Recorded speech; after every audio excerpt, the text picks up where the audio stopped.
right, welcome back, guys. This is, just my podcast. I don't know, I don't have a name for it yet, but we just started. This is my uncle, Theo Tim. This is how I know him. But I'm going to introduce him to you guys today so that we can, bring some value to the world. That's what we're really here for the podcast. So welcome in, Theo Tim. Thank you, He's a family man, officer, as you can tell. If you guys don't know the uniform, it's in BSO down here in Broward County.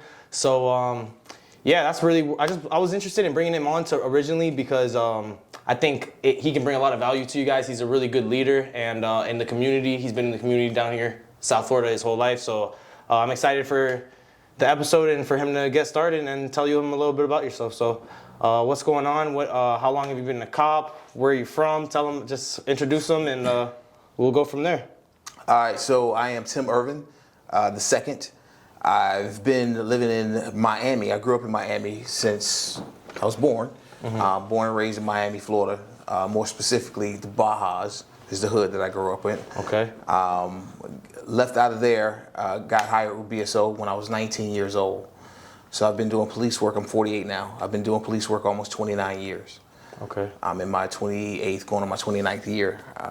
I've done various things in law enforcement, from corrections to narcotics, school resource, investigations, internal affairs. So I've been around. I got a pretty good, vast career in law enforcement. Now I just got promoted just recently to the position of colonel, which means I was assigned to go back to the Department of Detention and community programs. So I have a bunch of responsibilities just came up. It's a lot of hard work, but I work with a lot of great people, and that's pretty much what I'm doing right now. Nice. Well, congrats on the promotion again. Thanks, I already sir. told you. Appreciate you. Well, we don't catch up that much because obviously you're a busy guy, and I'm young and I'm doing whatever I'm trying to do, trying to figure out what I can do in my life. Right. So we're gonna catch up a little bit here, which is cool because we get to catch up and we get to share value with the world too at the same time. So, Okay. You said you've been a cop almost 30 years now, 29 years. You said you're coming on. So first, what made you become a cop? Because I don't even know if I ever asked you that even. What inspired you to become a cop originally? So initially, I was in the streets, just like everybody else in the streets. I came up in a fairly rough neighborhood, and I was doing what all the other kids were doing.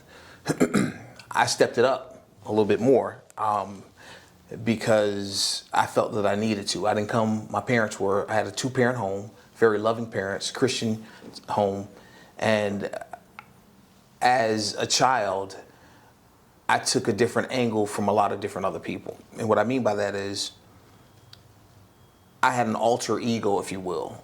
Even my homeboys that I rolled with didn't know the stuff that I was getting into because I was trying to prove something to who I wanted to prove it to. I don't even know who I was trying to prove it to, maybe myself. Right. So growing up in the neighborhood, it made me dangerous because I wasn't a thug. So I had to prove to you that I was a thug. So I did things over and above what the average kid would do because I wanted to prove to them or myself that I wanted to live this lifestyle. I'm a religious guy. I would say spiritual. And in that, trying to figure out what I was going to do, and I'm a jack of all trades, right? So being a jack of all trades, I've done all types of things, cosmetology, I've done a lot of different things coming through. So at that time I was cutting hair in a barbershop. My god brother at the time told me, hey man, you should go and fill out this application at BSO for police. I'm sorry, Davie Police Department initially. Then I got the invite or the information on corrections. BSO corrections. So I was like, something. I'm more about the corrections thing. I don't want to be on the street. I'm in the streets. I don't want to do the same thing. So I came up to Broward County, which is not in the county that I lived in. I came up to Broward County, filled out the application, and these people called me back, man. So for me to tell you, you hear a lot of times guys in police work that they grow up and they become successful in what they're doing. They say something to the effect of, I've always wanted to do this job. No, I used to hate the police. I did this more so for my parents because they didn't raise me to be what I was trying to do.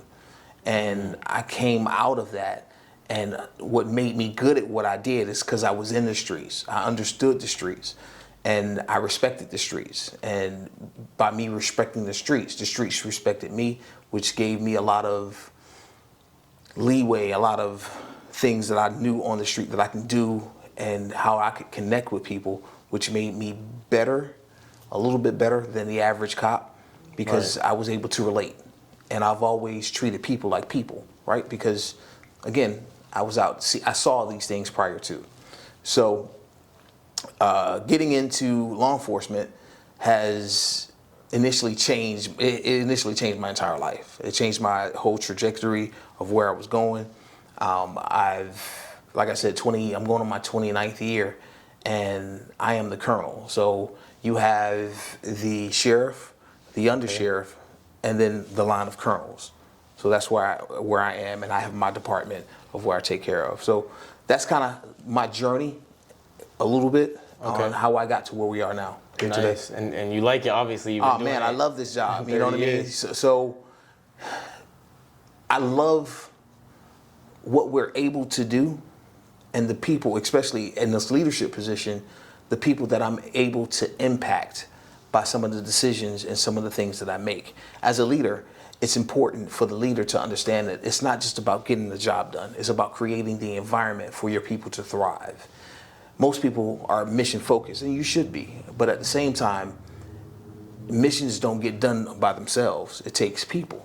Right. So when you figure out how to take care of your people will take care of your mission. Okay, I like that. Yeah. I like that. So you grew up in leadership, like obviously through the BSO. You did have like classes and stuff, or how'd you really develop the mindset you have right now? Trial and error. Yeah. So here's the trick. So I currently teach leadership in different places. I was teaching at one point in the last year or so, a couple years, I was teaching at the FBI NA. Leadership classes, building bridges to community, same thing I just talked to you about. Right. Instead of burning bridges, I'm teaching other cops around in 33 countries, possibility of 33 countries in the FBI NA, to build bridges with their community and the police departments that they work in. A lot of us, I'll give you this excerpt of one of the things we talked about is a lot of us in this in this profession, we want to go out and we want to make connections with communities. The problem with that is the people that look like me, wear the same uniform that I wear, go to the same station that I'm at, I don't trust them. So how do I build a relationship with somebody that doesn't look like me, that doesn't come from my neighborhood, doesn't have a building in common or a job in common?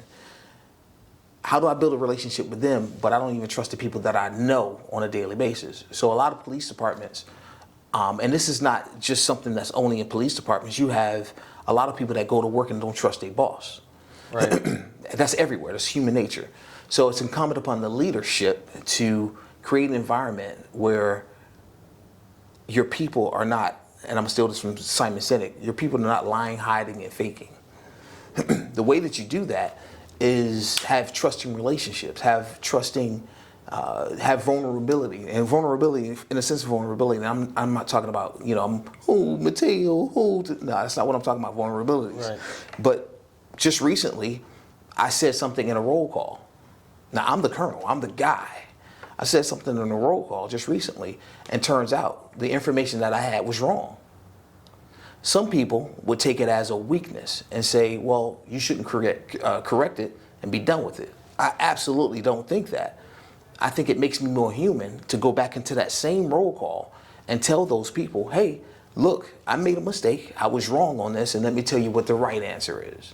Right. How much more would you respect me if I did that as opposed to sticking to something that's wrong or that doesn't work? So yeah, a ton. It's the human perspective. And a lot of times as leaders, I teach these classes at BSO as well. So I ask my new up-and-coming leaders, I ask, are you a thermostat or are you a thermometer? So some say, well, I'm a thermostat. Some say I'm a thermometer. So let me give you what I mean by that. A thermostat, or better yet, a thermometer. If you took a thermometer and put it on your tongue or whatever, you put it there, and it'll tell you what your temperature is. It'll tell you, hey, this is the environment.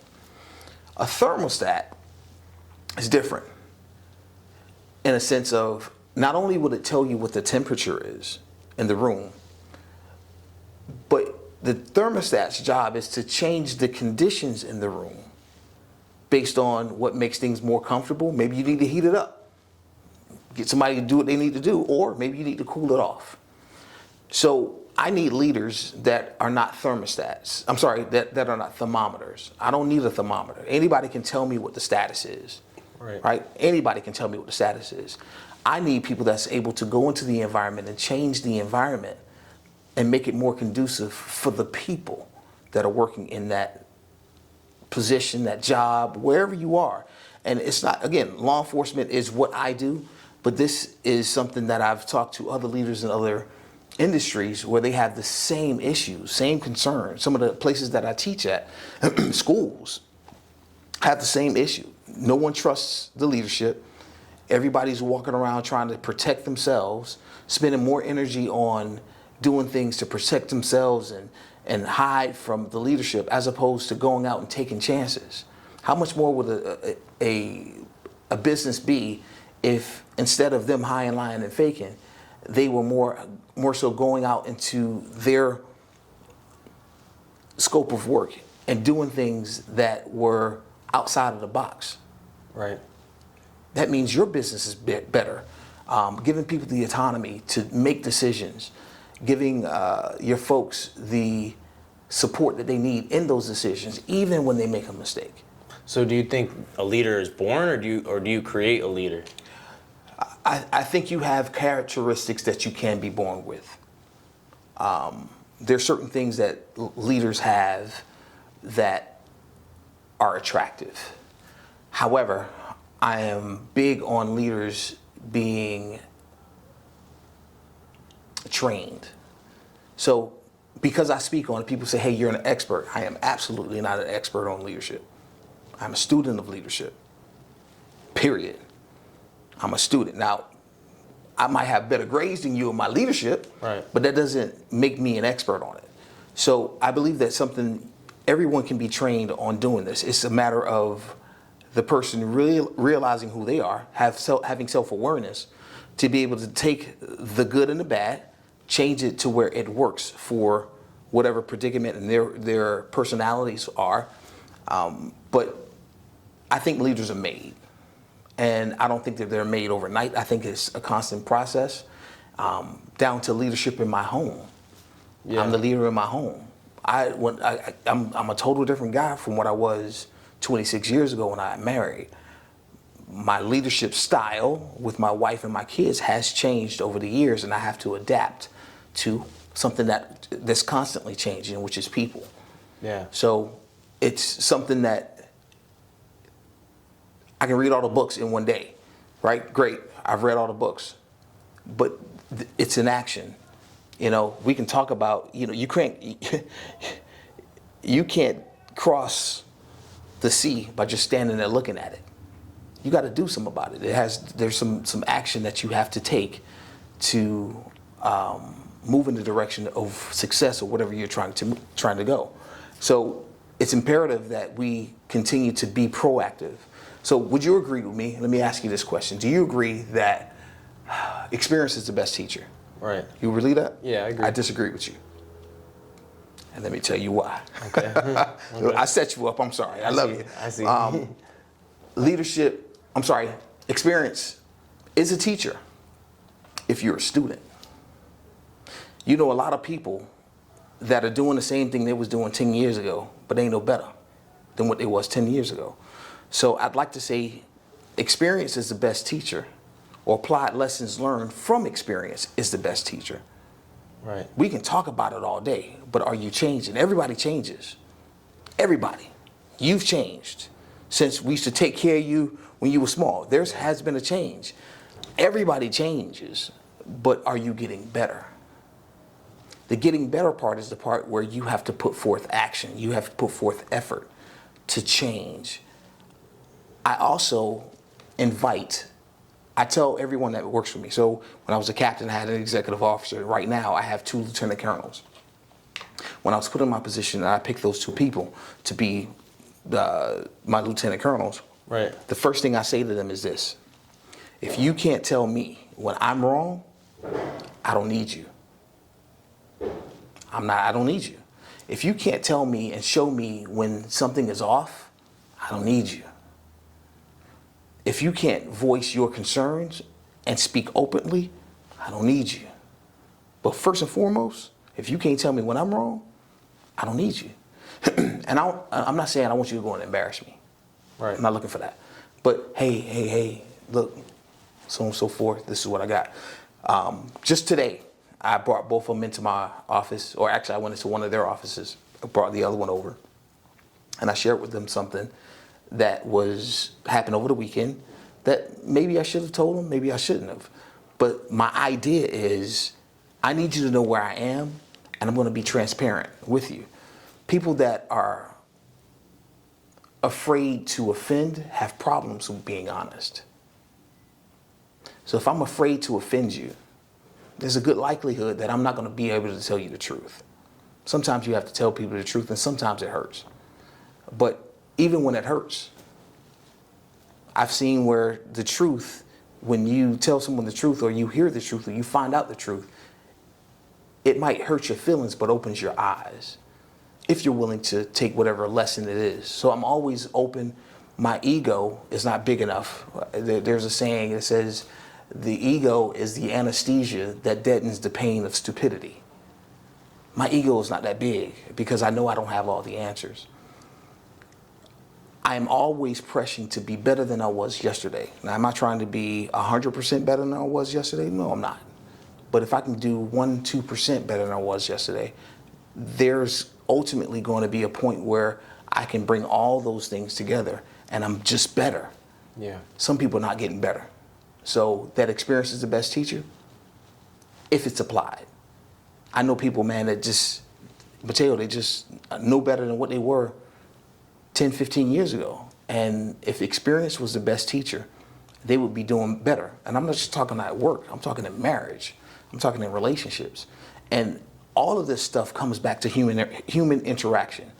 It's about relationships. Lessons that I've learned in leadership, I can take home to my wife because it's about the relationship.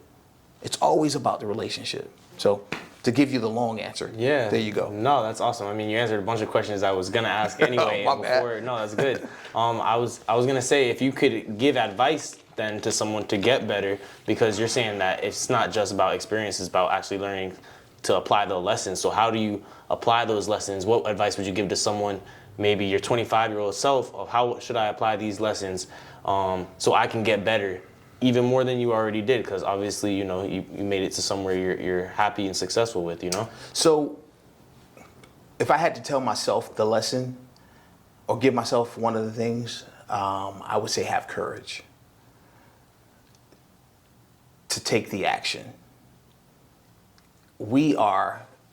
Most people are their biggest critics, and we don't progress because you think you can't do it.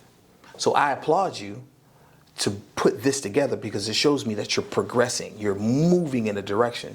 A lot of us just kind of sit and wait. We're too busy looking out the window. What we need to do is look into the mirror. A lot of people are looking out that window expecting something to happen, but nothing's going to happen for you until you look into that mirror and you decide to do it for yourself. So a lot of things I procrastinated on, a lot of things I made excuses on why I couldn't do it, and it wasn't justified. But I made these excuses to satisfy my inner insecurities as opposed to moving in a direction. And a buddy of mine used to say massive, I saw it on, I forget what his name is. He says massive action. Mm-hmm. You got to do something. Is that Grant Cardone? I think it is. Yeah. Massive action. You got to have some type of action. Right. Everything that you do is contingent on the actions that you take. If you sit back, and people are like, well, sometimes I don't want to make a decision. Well, if you don't make a decision, you're making a decision. Right. So you might as well make a decision moving in the direction of what you want. So often I hear about people procrastinating. We all do a little bit of procrastinating. But sometimes you just have to get yourself in a position. If I had to tell myself to do something, I would say, don't be scared. Usually the fear of something is often, if not all the time, worse than the thing itself. Right. You're fearing. And like people say, I'm scared of the dark.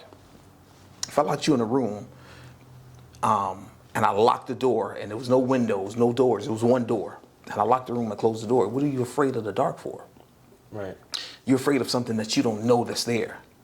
So how are you afraid of something that you don't even know what it is? How are you afraid of that? If you think about it, it don't make no sense. How can you be afraid of something that you haven't even identified? Right. Why are you scared to go and start a podcast? Because you're scared you're gonna fail? You don't even know what it looked like. You've never taken the steps to go in that direction. So why wouldn't you move in the direction of progress as opposed to being stagnant, growing moss? It just doesn't make sense to me. Now, as a child, it was cool. Let me just chill out. Yeah. You know what I mean? But now being an adult, older, and let me say this. I think everything happened in my life for a reason. Right. So I can be able to speak to other people about the challenges and some of the things that I've faced and how I overcame them. I do believe my life is for service of others. I do not believe that I'm here for Tim Irvin. Tim Irvin gets a benefit from doing some of the things, but ultimately my job in this life is to serve everyone around me. In that service, I get satisfaction. In that service, I get a job. In that service, I can pay my mortgage.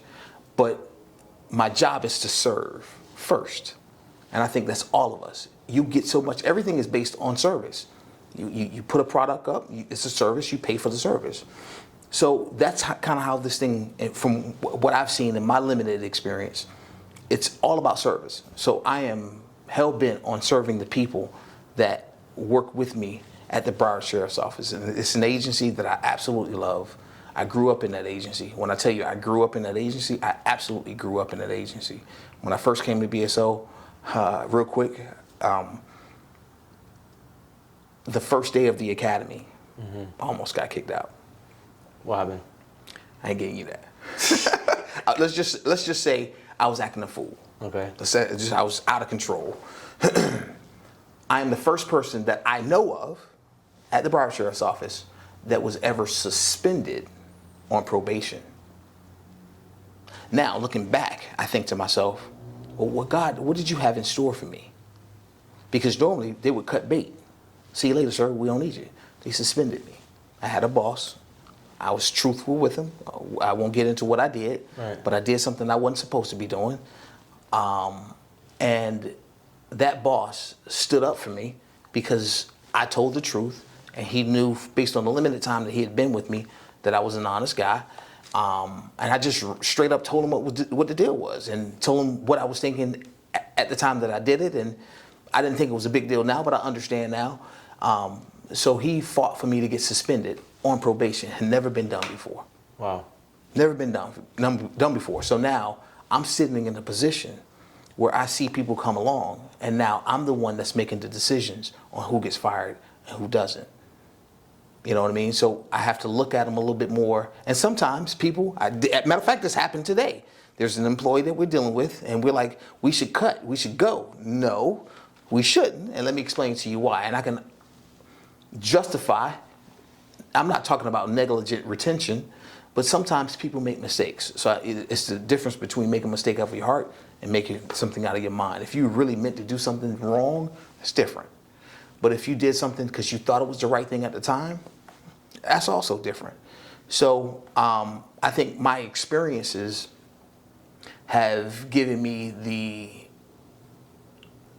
view that I have to serve people.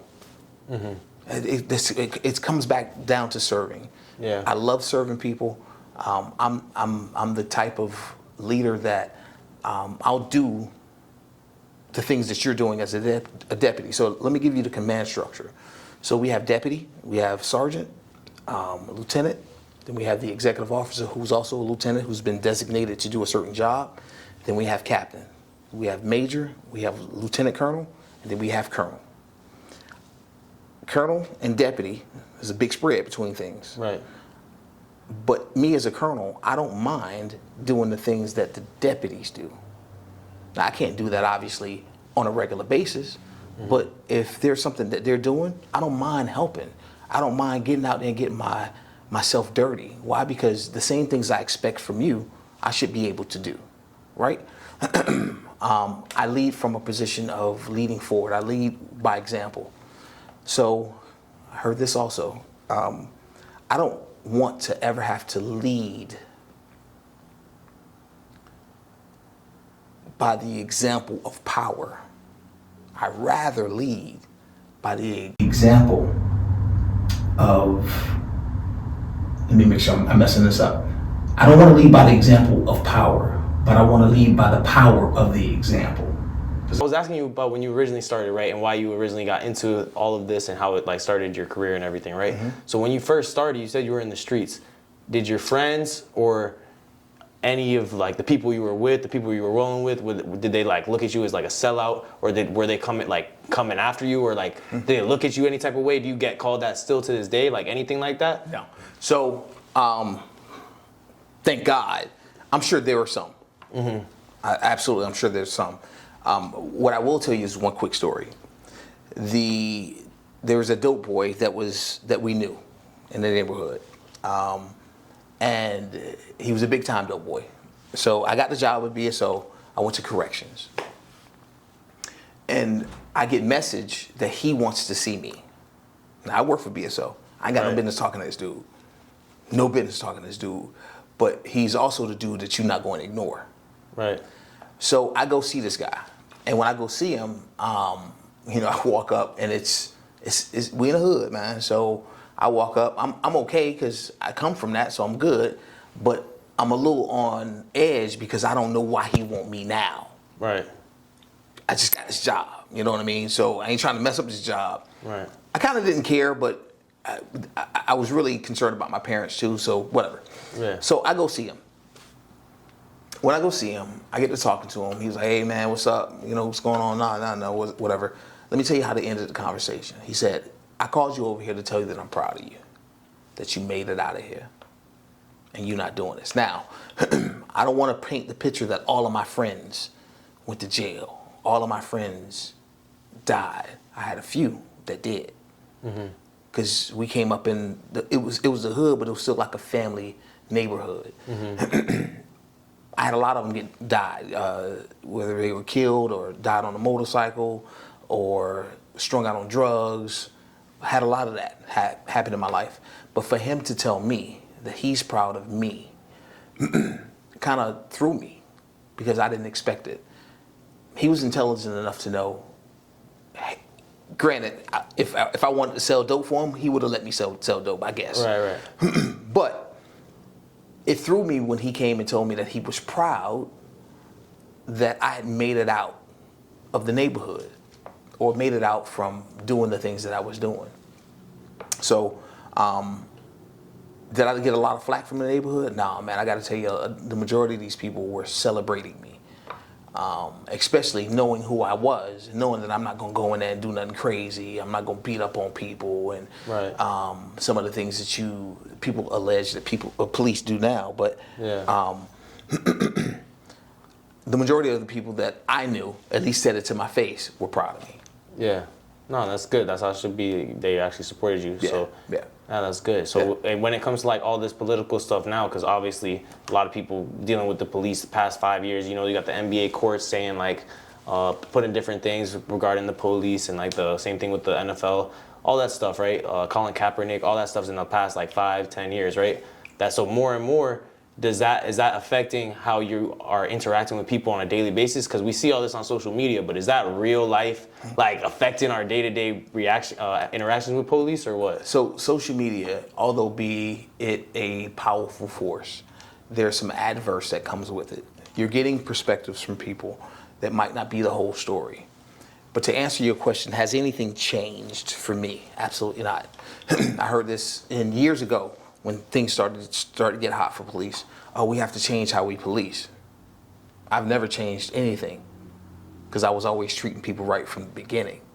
So this big change as far as how we have to deal with people, I didn't have to change, and a lot of the guys that I roll with didn't necessarily have to change. There are small incremental things that we have to do, body cameras and things of that nature. But as far as how I deal with the public, the same way that I would walk into a neighborhood then, I walk in those same neighborhoods now. Those same people respect me because they knew what I stood for. Right. Another quick story. I was a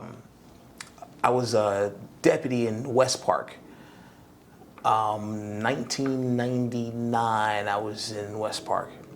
I came back.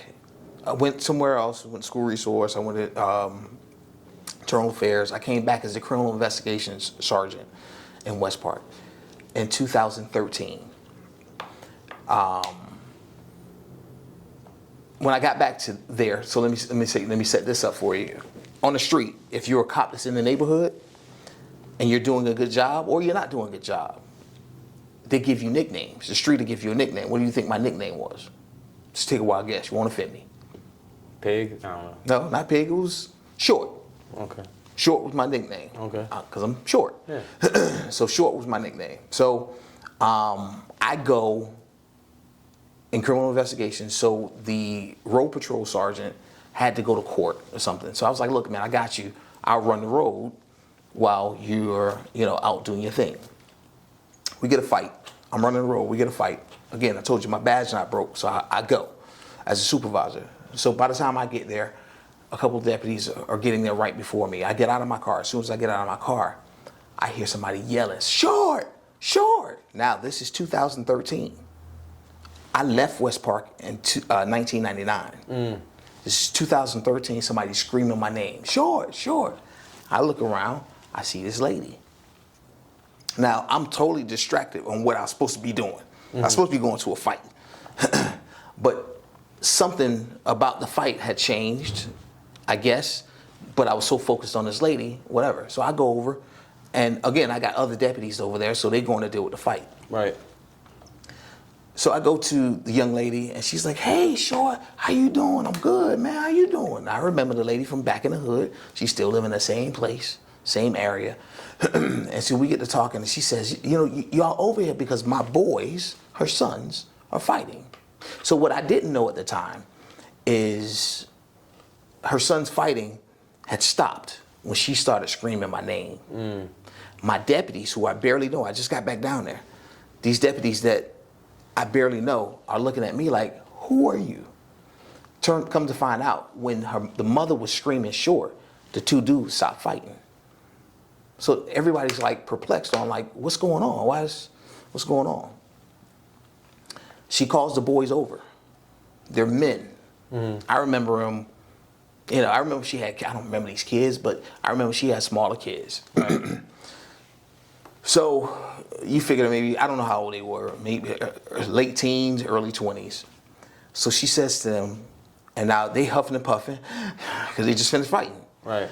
They walk over together, and Mom says to me, or says to them, "Do you remember him?" Both of them say, "Yes. Yeah, we remember Short." And come to find out, they remembered me, and I was like, "Hey, man, I remember kind of the faces, but again, they were babies when I met them." So I said that to say this. Because I had respect on the street, because people respected me in the neighborhood, and people knew, if you did something wrong, I'm gonna take you to jail, but I'm gonna treat you like a man. I'm gonna treat you like a woman. I'm gonna respect you. As long as you respected me, we good, we solid. But I said that story to tell you that my impact on the street still reigns, still is impacting people, where I can stop a fight, or somebody can stop a fight by just saying my nickname. Right. And then seeing me. They respected me to a point where they would stop fighting each other, who were brothers, and respect this guy that they don't even know. Right. So that's a lesson for me, and it kind of broke me down a little bit, because you don't think that you're impacting people, which again is my driving force. It's about the people. It's all about the people. So as long as you're taking care of the people, people take care of you, and that's not only at your job, that's in your communities. Yeah. I've seen people in the community, help me to do certain things because I treated them with respect and I looked after them and maybe bought some groceries or helped them move, this piece of board out of the yard or I saw whatever. I was a human being. I treated people like human beings, and I loved the communities that I worked in. So it's just a blessing all the way around. Yeah. No, and that's really powerful. The last one you just said about the nickname, because they didn't even know your name. Think about that. No. They don't even know your name. Don't have a clue what my name is. So they didn't even know if they were talking about the same person. They just took the chance basically off of that nickname they heard before to just stop. And then they didn't even see you yet. Right. So I think that's really crazy because, like you said, you don't even know who you're impacting. Like the butterfly effect, you heard that before, where it's just something so small to where they could have heard your name once or twice before in the past, and now it stopped the situation that could have went the other way. You know what I mean? So, now I want to move on to something else because I know we were talking about obviously your past and everything, but I want to talk about more personal, like your family life or whatever. Like how is it being like a dad? You've been a dad. You got 2 kids. How is it being a dad, and what do you like about that? I love being a dad. How's your job translate to that? You know what I mean? Like so it's a little different. Yeah. I am busy. So people say, do you eat and skate? That's not my life. Yeah. My day is set up based on meetings, based on things I need to do, maybe some conference calls, maybe roll calls, whatever the case. Matter of fact, when I leave here, I'm gonna go and get something to eat, and I'm going to my alpha shift, which is the night shift roll call. Okay. I don't have to do that, but I want to do it because I love my people. But so my personal life is, I got a good life, man. Mm-hmm. I've been blessed with a phenomenal wife. I got beautiful kids. Thank God, thank to their mama. I got beautiful kids, respectful. They are doing the best that they can do. Aspirations on doing different things. My family life, everybody respects each other. Nobody hates each other. Yeah. So just what do you attribute all the success in your life to, including the family life? Sounds like you got a beautiful family life. You got a good work life. I mean, you got friends. You guys go out. You travel. You do other stuff too, right? So I mean, what's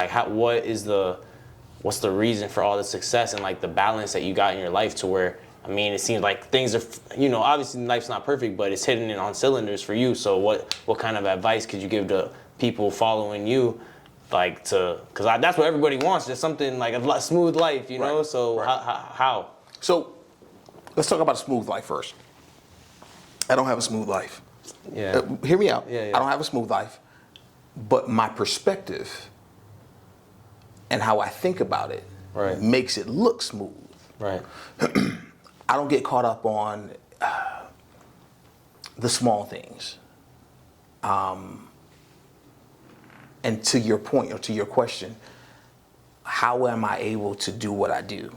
I say my belief in God has helped me tremendously on understanding what the scripture is the serenity prayer. Basically, it talks about understanding what it is, the things that you can control, and having there's some things that you can control, there's some things that you cannot control, but having the wisdom to know the difference between the two. So as soon as something comes at me, the first thing I'm looking at is, can I control this? Can I change this?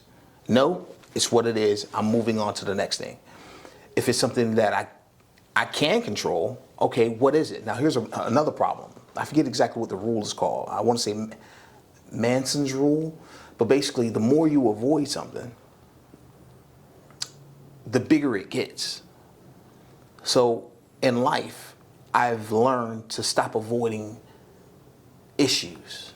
I'm not going to deal with that. No, you need to deal with it. Some people have, bills to pay or whatever. You think, I'm not going to call these people back. Call them people back, man. Go ahead and deal with the problem because you're stressing yourself out.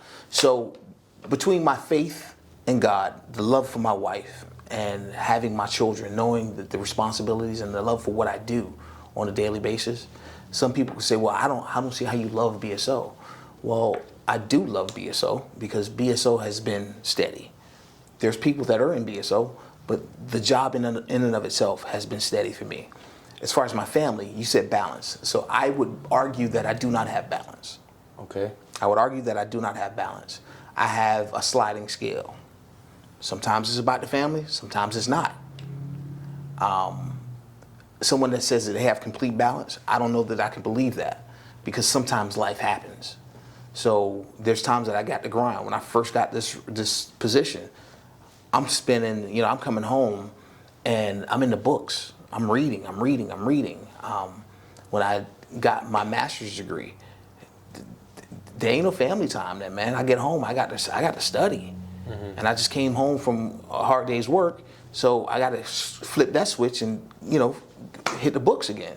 And so as far as balance is concerned, again, I don't know that there is balance, but I think it's a sliding scale that just, I do what I can when I can. Case in point, I got a text from my son, Trey,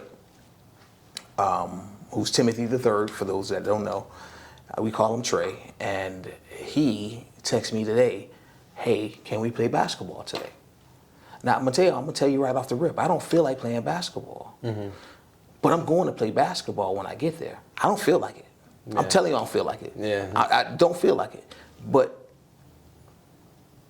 when I get home, that's exactly what I'm going to do. Yeah. We'll try to grab me something to eat and try to go out there and play, if it's not too late, right, and go and play ball with him. To that point, he tells me, sometimes I beat him.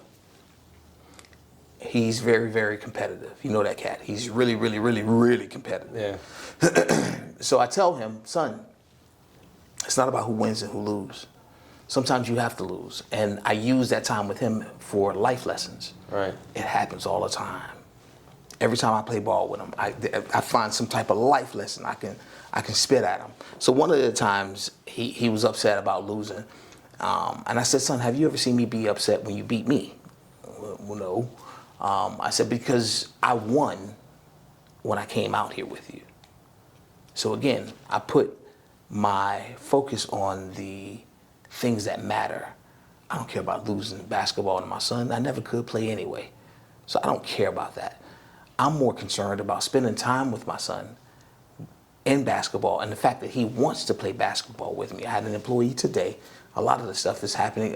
Well, I guess it happens because I do it every chance I can. I'm always trying to speak into my people. So I had a gentleman, hey, I asked him about how his weekend was. And he responded, hey, it was way too short. And then we get to talking. He was like, I got kids. Again, I don't really know the guy, but he's like, I got kids. And I was like, how many kids you got? He goes, I got 1, 6, 4, and 3 months or something. Like, oh yeah, bro, you busy. Yeah. So I told him, I said, man, consider this. As busy as you are, put the phone down. Spend that time with those children, because there's going to be a day when you can't pick up your 6-year-old again. It's going to be the last day you pick them up. With my daughter Genesis, somebody told me that. They said, pay attention, or let me ask you, do you know the last time that you picked your daughter up? And man, that hit home, because I don't remember the last time I picked my daughter up. My daughter's 18, going on 19 years old. I don't remember the last time I picked her up. But it makes me now pay a little bit more attention to the little things in life. She wants to give me a facial. Okay, I don't really want to get a facial, but yeah, if that's what you want to do, come on. Yeah. I'll take it for the team. Yeah. And it helps her practice on what she's doing, and it helps our relationship, and it gives me time with her one-on-one. Same thing playing basketball with my son. Sometimes he want to play Call of Duty. I can't play no Call of Duty. I used to be good back in the day when 100 years ago, but now I'm old and it's not the same. It's not the same, dude. And y'all on something else. It seemed like it was a lot faster now. Yeah. But I'll sit there and I'll die over and over again because I don't care about the game. I care about the time that I'm spending. So again, to wrap that question up, it's about being aware of your surroundings, listening to people, paying attention to people, or caring enough to pay. That's what it is, caring enough to pay attention to the people, to your family, that might be giving you subliminal messages. Again, my marriage has not been easy. And if it was easy, everybody would do it. Right. Marriage is not easy. But we try every day. You know, I'm still dating my wife. I still, I take my kids out, like I just mentioned.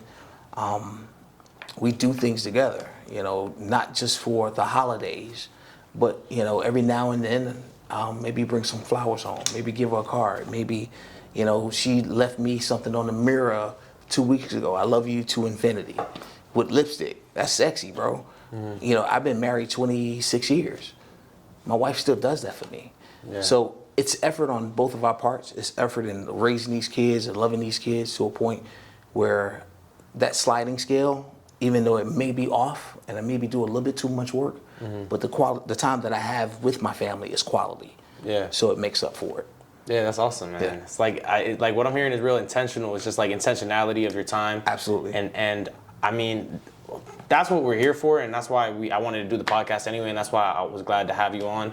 And I appreciate you for coming on. Absolutely. I appreciate your time. Ideally, we build a personal brand, right? That's what all this content is for, and build a audience and be able to help people, because the more people, everyone has a gift, right? And everybody has talents, but if you don't show off your talent or give it to the world, then it's gonna die with you, and that's not how it should be. So service. We gotta give service. So I got one last question for you, talking about intentionality. So I know you said you got kids, but let's say if you were talking to your great grandkids right now and you would look them in the camera right there and you had something to tell them, what would you tell them? Because who knows if you're around or if you're not. If you had something to tell them this time, this video is still gonna be here. So okay, if I had something to tell my grandkids, I would tell them to be courageous, not comfortable, because you can't do both. Brene Brown said that.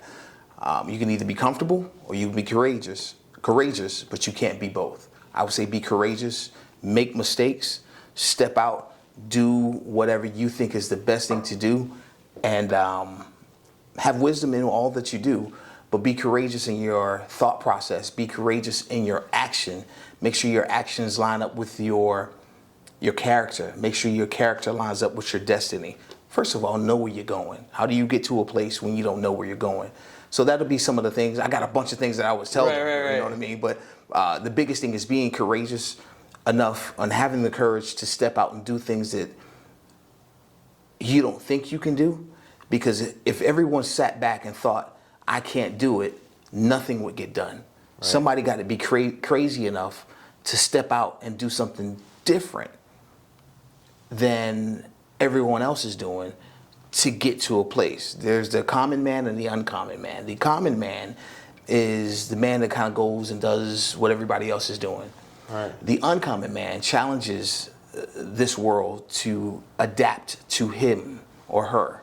Therefore, all progress is based on the uncommon man, not the common one, because the common one's just what everybody else doing. Yeah. So be courageous. Go out and do things that you believe are going to be successful. And if you continue down that path, eventually something's going to break. Something's going to happen for you. The floodgates will come open. I am where I am because I've taken the initiative to do some of those things, and I haven't been full bore. What if you were full bore? What is your potential? How can you get to where you need to go? It's up to you.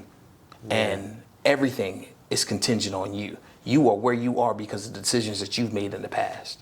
Period. It's your decision. Ain't nobody forced you to do what you're doing. Nobody forced you to be where you are. I am where I am because of the decisions that I've made that have come back and set me up to where I am. So kids, my grandkids, be courageous. Be courageous. Yeah. and don't stop. And don't let anybody else tell you that you can't do it. And y'all are lucky, just so you know, because he ain't have his grandpa to go on camera and tell him that, because this is pretty cool. I'm not gonna lie. So that's what I said. Like I said, we're here for that. Create value, leave an impact on the world, and ideally make something happen, make something shake. So I appreciate your time. You left an impact on me today. You left an impact on the audience that when they hear it, I'm sure. So I appreciate your time, and we're gonna have you on for part 2 for sure. Like I said, we don't got a name for the podcast yet. Some things are still in the works. Chairs kind of busted, but it's all good. It's going to be more official. We just keep it authentic. We keep it real, and that's why you guys are going to come back. So appreciate y'all, and next time. All right, thank you. Cut. Appreciate you. Yeah, that was hurting my back. I was ready to get up. Heck yeah. Oh, that was smooth. Appreciate it.